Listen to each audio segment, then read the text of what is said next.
साथ ड्रामे की नेक्स्ट एपिसोड के बारे में बात करेंगे, जहां पर दुआ बहुत ही बड़ी मुसीबत में फंस चुकी है, जहां पर उसे कुछ समझ नहीं आ रहा कि आखिर वो करे भी तो क्या करे, क्योंकि कशमाला तो नौशेरवान के दिमाग में ऐसी बात बैठा चुकी है। जहां पर नौशेरवान को भी यही लग रहा है कि जो कुछ कशमाला कह रही है वो सच ही तो कह रही है, क्योंकि यही लग रहा है कि कशमाला अगर कह रही है कि दुआ का बच्चा मेरा नहीं है तो सरफराज का है, तो इसका मतलब कि कशमाला झूठ नहीं बोल रही। कशमाला ने जो कुछ भी मुझे बताया वो सच ही तो बताया। कशमाला चाहे दुआ को पसंद नहीं करती थी, लेकिन इस तरह की इल्जाम तराशी वो नहीं कर सकती थी। लेकिन दूसरी तरफ जाफर कहते हैं कि नहीं साईं साहब, ऐसा बिल्कुल भी नहीं हो सकता, क्योंकि मैं बहुत अच्छे तरीके से जानता हूँ कि बीबी साईं आपके साथ कभी भी इतना बड़ा धोखा नहीं कर सकती, और सरफराज एक बहुत ही घटिया किस्म का इंसान है। वो चाल चल रहा है ताकि आपको और दुआ बीबी को अलग कर सके। ये बात सुनने के बाद तभी शेरवान जाफर से कहते हैं कि नहीं जाफर, अगर सरफराज चाल चल रहा है तो उसकी चालों में आने की दुआ को जरूरत ही क्या है? आखिर क्या जरूरत है दुआ को बार बार उससे मिलने जाने की? ये बात सुनने के बाद तभी जाफर कहते हैं कि साईं साहब, मेरा दिल इस बात को मानने को कभी तैयार ही नहीं है कि दुआ बीबी कभी भी आपके साथ धोखा कर सकती। पर नौशेरवान अब ये पूछने के लिए दुआ से मजबूर हो जाता है कि ये बच्चा किसका है। तभी दुआ कहती है कि बस नौशेरवान,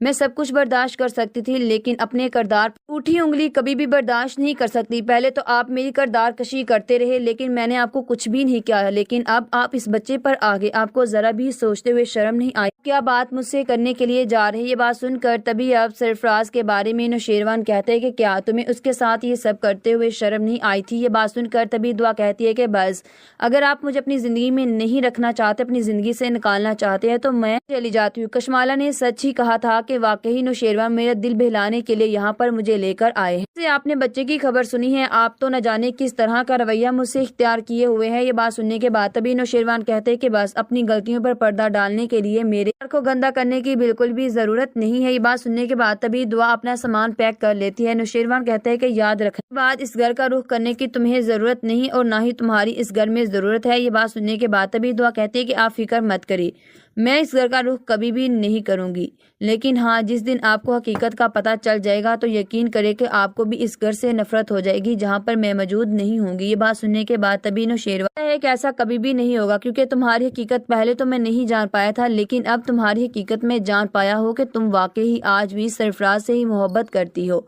ये बातें दुआ को बहुत तकलीफ होती है, लेकिन अब अपनी वजाहत में कोई बात भी नहीं कह पाती। वहीं पर खामोश नौशेरवान की बातें सुनती ही रहती। दुआ कहती है कि नौशेरवान गजनी, मैंने कभी सोचा भी नहीं था कि तुम इतने बुज़दिल भी हो सकते हो। ये बात सुनने के बाद तभी नौशेरवान उसकी किसी बात का जवाब नहीं देती। कहती कि लेकिन हाँ, मेरे जाने के बाद हकीकत मालूम करने की जरूर कोशिश करना। जब हकीकत मालूम हो जाएगी तो बैठकर यहाँ पर खुद ही रोना। हकीकत एक बहुत ही तल्ख है जो तुम कभी सोच भी नहीं सकते थे, लेकिन याद रखना कि जिस दिन तुम्हें ये बात पता चलेगी तो खुद तुम चलकर मेरे पास आओगे, तो उस दिन पास तुम्हें देने के लिए कुछ भी नहीं होगा। इस बच्चे के सहारे में पूरी जिंदगी गुजार लूंगी। ये बात कहकर अब दुआ वहां से चली जाती है। जब जाफर दुआ को जैसे ही छोड़ने के लिए जाता है तो दुआ बहुत ही परेशान होती है और उसकी आंखों में बहुत आंसू भी होते हैं। जाफर ये देखकर तभी कहते हैं कि बीबी साईं, मैं जानता हूँ कि आपकी कोई गलती नहीं है, अगर गलती है तो वो सिर्फ कशमाला की है, क्योंकि कशमाला की आदत को मैं खुद बहुत अच्छे तरीके से वाकिफ हूँ।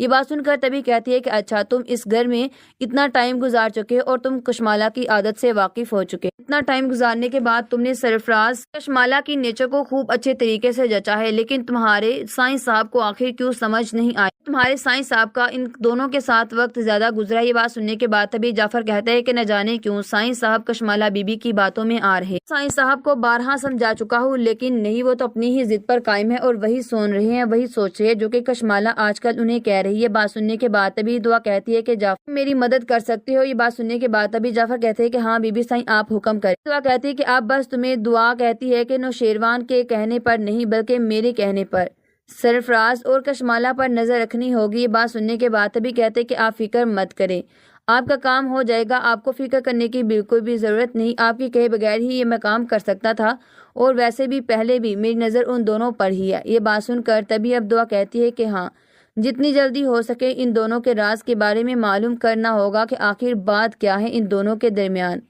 क्योंकि मैं जानती हूँ बहुत अच्छे तरीके से कि कभी भी कशमाला मुझे नौशेरवान की जिंदगी में बर्दाश्त कर ही नहीं सकती थी।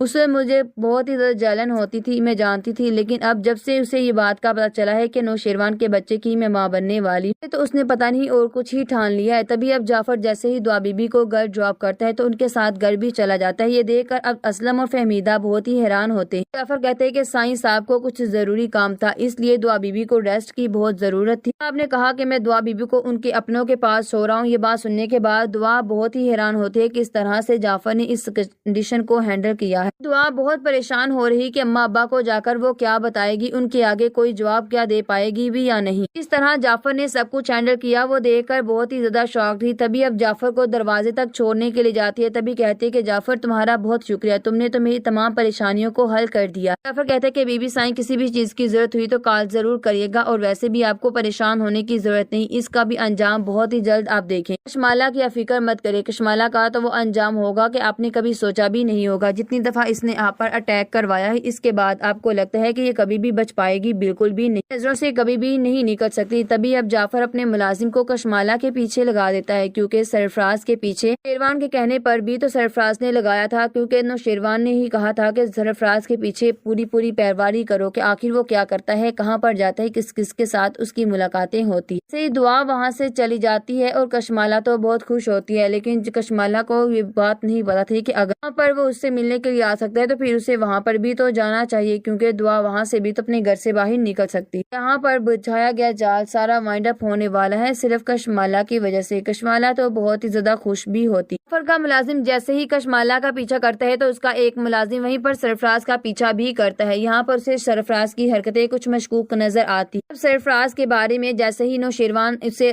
لیتا ہے اپڈیٹ، تبھی کہتے ہیں کیا اپڈیٹ ہے، کیا اب بھی دعا اس سے مل رہی ہے۔ یہ بات سننے کے بعد جعفر کہتا ہے کہ نہیں، دعا بی بی تو کافی دفعہ گھر سے باہر بھی نکلی ہے، نہ تو سرفراز ان کے گھر تک گیا ہے اور نہ ہی اب انہوں نے اس کا پیچھا کیا، وہ ان سے ملی ہے۔ بات سننے کے بعد تبھی اب نوشیروان کہتا ہے کہ ٹھیک ہے، میں جانتا تھا کہ وہ کبھی بھی اب اس سے نہیں ملے گی، کیونکہ اپنے گھر والوں کے سامنے سے سچا جو ہونا ہے۔ سننے کے بعد تبھی جعفر کہتے ہیں کہ نہیں سائیں صاحب، مجھے ایسا بالکل بھی نہیں لگتا، وہ بہت ہی جلد واپس آ جائیں گی۔ نوشیروان کہتا ہے کہ نہیں، اب اسے اس گھر میں آنے کی بالکل بھی اجازت نہیں ہے، کیونکہ میں جانتا ہوں بہت اچھے طریقے سے، اپنی زندگی میں بہت ہی زیادہ خوشوں سے خوش رہنے دو۔ تبھی اب جعفر نے اپنا ملازم لگایا ہوتا ہے تو اچانک جعفر کو کال کرتا ہے، کیونکہ دوسری طرف کشمالہ کو سرفراز نے تنگ کر کے رکھا ہوا تھا کہ جو رقم رہ گئی ہے مجھے وہ رقم